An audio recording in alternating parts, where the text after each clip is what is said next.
นี่ก็ ขั้นตอนแรกเราต้องดื่มน้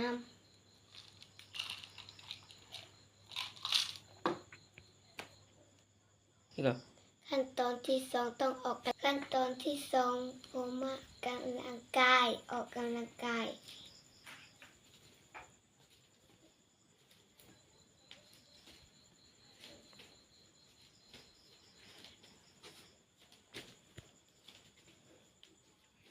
โอเคบ่บ่